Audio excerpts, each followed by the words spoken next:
They uncrumbled this piece of paper underneath their altar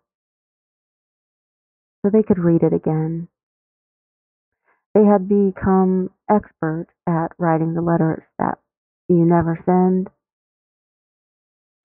It's a textbook, new age, consciousness raising group exercise. They'd take woo woo and pleasant over shit show any day.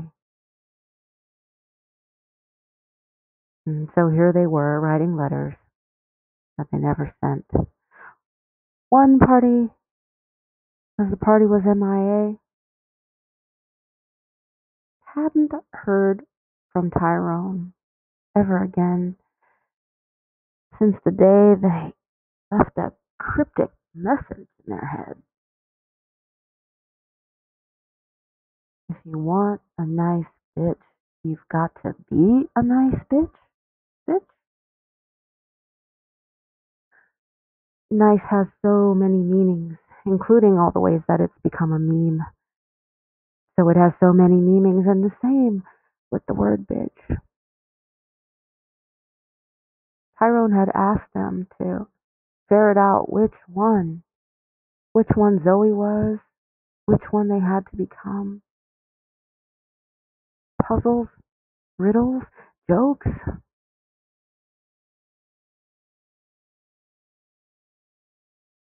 Is falling in love, falling for someone, just a joke?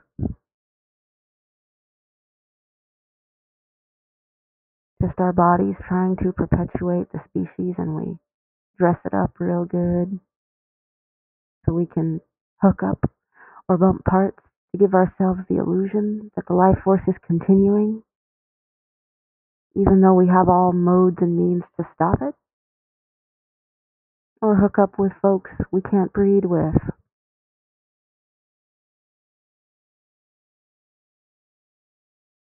There's no cruelty here, no jokes.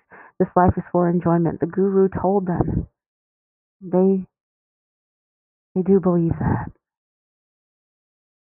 They've just been a little out of practice. They almost had all the joy sucked out of them, and now they're struggling to find themselves again. Echolocation, it's as easy as singing. And every living creature has a song of some sort, whether or not you think it's that. They didn't have the heart to throw this letter away. They were due for another trip to the health cart, and they wanted to make a special effort to read through some instructions and figure out this bot thing and get a move on. What the hell else was there to do? In what order should I do this? They thought to themselves. Give her the letter. Tell her what's in the letter. Throw it away. Eat the letter. Keep it in my heart. Fuck a letter. Who needs this? They need this. They don't know why they added a header, but it made things feel more sacred. Labeling things and naming things. They were, after all, going to build a helpmate. The uncrumpled paper reads, Letter for Lenny. Hi, Lenny. Such a pleasure to finally, informally meet you. We've always been so formal around each other.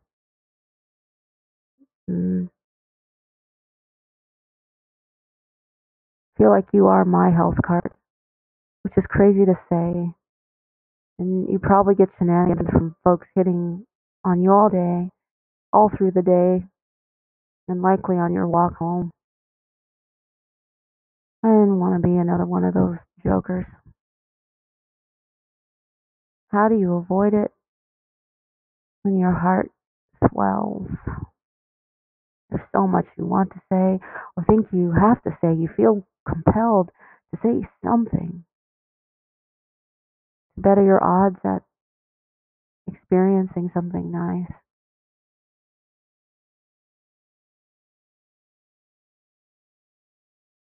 I think back on the history of my relationships and dates, and it's not at all like you asked.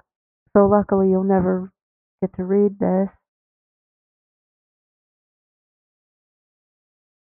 But it's always felt like it's been about opportunism. Someone taking an opportunity to do a deed with me and then discard.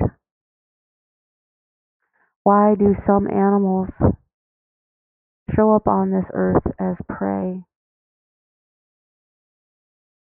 Was the choice to cohabitate with any of those couple of beings an illusion on my part?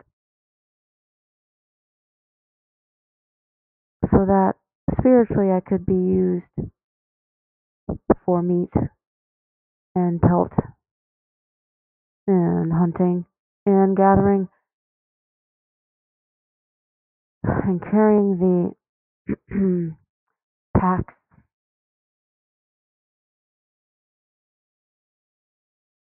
I know you don't think about these things. You have a lightness to you. Gaia put you on this planet to shine and to help, and hopefully prayerfully to be loved deeply and appreciated. Post pandemic times, no one's worshiping anyone, and thank Gaia for that. But more than a little respect, that is to say respect.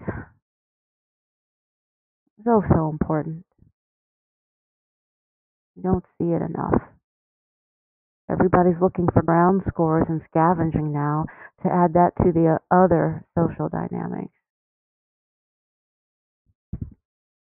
And all you're simply looking to do is get someone their avocados and saltines and much healthier fare, I know for sure. I witnessed it. You're delicious. And I mean that with the utmost respect.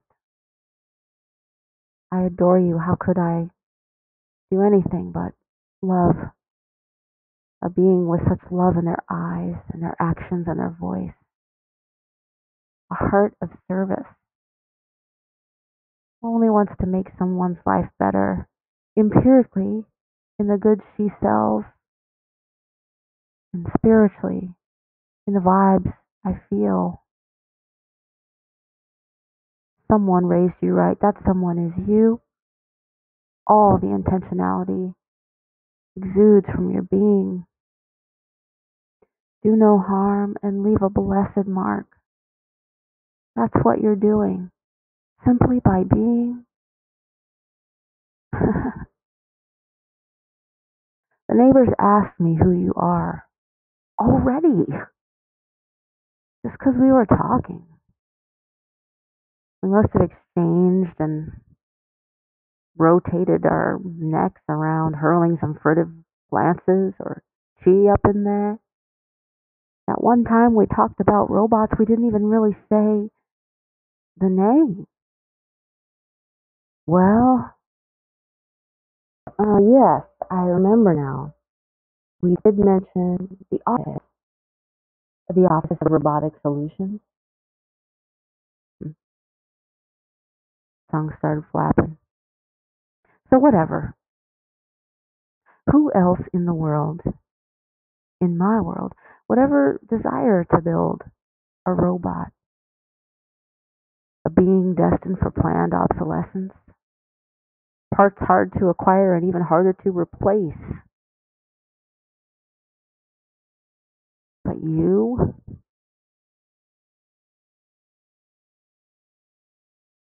Is this cool or cruel? Is this fate?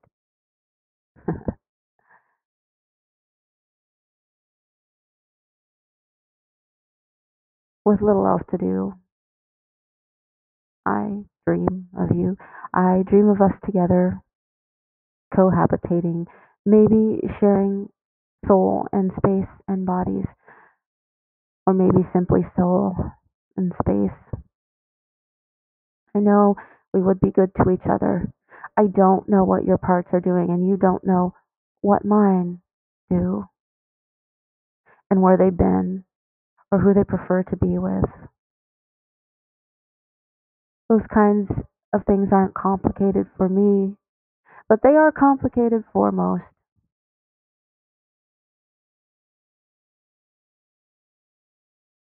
And risking involvement with another being when I'm in my state,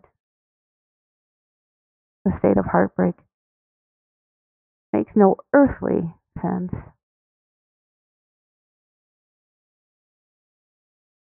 I thought that maybe I could help you build yours if you get approval and it becomes legal. Or maybe we could co opt mine.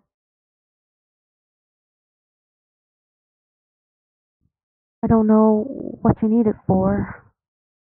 And because I thought I needed it for some special things, I might not give you access to every little part of it.